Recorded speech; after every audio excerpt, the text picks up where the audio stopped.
Our real estate guru, Liane Jamason from Smith & Associates. Good to see you. Thank you. You too. All right. If you're a millennial, we're going to talk about you in about 3 minutes. But first, I'm going to talk about what's going on with the real estate market. Where do we stand? Yeah. I've heard conflicting stories. We've hit the top. We've hit the bottom. Where are we? Yeah. So you're starting to hear things from national news outlets like the Wall Street Journal coming out and saying, okay, things are starting to soften a little bit. They're seeing it out in California and places like that. Here locally, that's not the case yet. I still feel like we're somewhere near the top.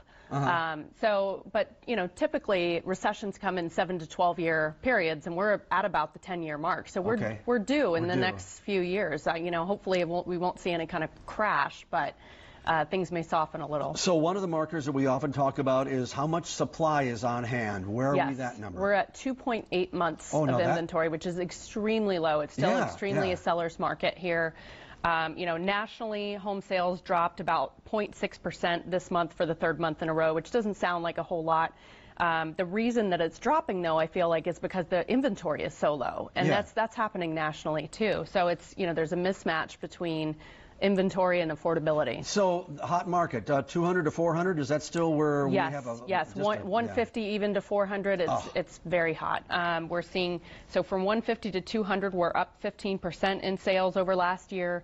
From 250 to 300, we're up 28% in sales, and even the over $1 million category is up 30%. Well, and there's some big houses in all these areas. Fishhawk and all the way up to West Pasco down into the Sarasota area. So I drive US 19 a lot, and there are other roads that are like this. And I see these apartment complexes. What, 6 months from the time that they start moving the dirt to all of a sudden 500 to 700 units in those. Who's going to live in those? You know, I read an estimate that 500 people move to Florida every day. I think it's higher than that. I mean, we were just seeing people come in here in droves. So they are filling them up because a lot of people want to rent before they buy, learn the area. Millennials rent, college students rent, so, you know, well, you would expect that. Downtown, I'm real familiar with downtown St. Pete, of course, USF, there's a lot of housing that goes there. The same thing will be happening in the downtown area when they get that medical school all in that place. So you wonder, I don't know. Before we talk about millennials, downtown St. Petersburg, the One St. Petersburg, or what's it called? One Bay, whatever One it's called? St. Pete. It's One is a big name. Yes. So they just recently sold the last unit. They sure did. Before pre-construction, it's not going to be completed till the end of this year, and they sold it out. Over $3 million. Yes. From 600 to over 3 million. You don't think of St. Petersburg as being a high-rise area, yet now with that and other plans along the way, it's going to become that. The demand is huge. So where do we go from here in terms of what they can build down there? Because we've got all along Fifth Avenue, we have a lot that's there as a result of the Rays being in that area. Are those full too? Yeah, they're filling up, and you know, there are some teardowns that are happening, and they're getting ready to build some smaller projects in there, but yeah, the demand is still huge for downtown. Wow. All right, now we're going to get to millennials. So here's the deal. 24% of millennials aged 24 to 32 are still living with their parents. Say what? Yes. Not me, man. I got to 18 and I was gone. Me too, I was gone. Me too. So why is it so high? You know, maybe it's that affordability thing. Maybe the parents are letting them stay longer, but the baby boomer parents are getting to the point where they want them out of the house and they're willing to pay to make it happen. We had that lawsuit that occurred a while back ago to do that. So there's nothing wrong with wanting to be around your parents. No, I heard some people that will say, well, the reason is because they want to be able to save money so they can go out and do what they want to do. Yeah, that's part of it, or maybe they're in school longer than they were, so that could be too. So here it goes. How do you get them out? So one thing that we're seeing more often is gift money.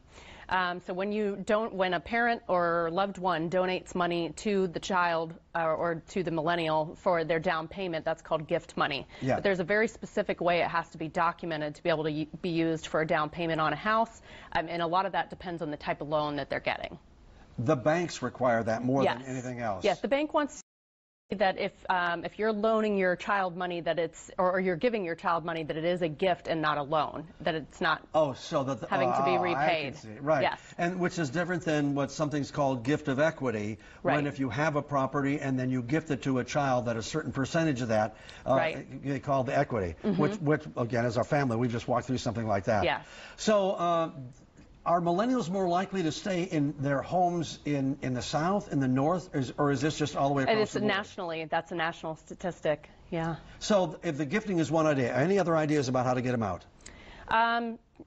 Gosh, that's the main. Yeah, save your money. I mean, you know, when you're saving for a home, and this goes for anybody, you know, look at how many times a week you're eating out and doing entertainment things, and that's what I did when I bought my first home. Is I said, okay, I'm only going to eat out once a week and put that money towards, and then I have my down payment like that. So. And we see so many people that eat out 2, 3, 4, or 5 times a week. Yeah. Have some lawyers in our family that live up in New York. She doesn't cook. Yeah. I mean, period. Yeah, learn to cook. They go out. So when it comes to millennials, the wisdom that we had several months ago was millennials don't want to really buy a home. They like living in the city environment. Does that still hold true? I don't think it's completely true. I think it depends on their lifestyle. Some of them do like to rent and have the flexibility to maybe move every year if they want to, or, you know, depending on what their career is. But a lot of them are buying. We have a lot of millennial clients. And what areas are still hot? Are we talking about the areas that are really completed? Again, I'm thinking of the Fishhawk area, but I'm also thinking about those 2 lakes, the lake lagoons that they're building up. Is that still a preferred area for families? Yeah, it's a preferred area for families, definitely, and Fishhawk for families. I think more for single or younger people.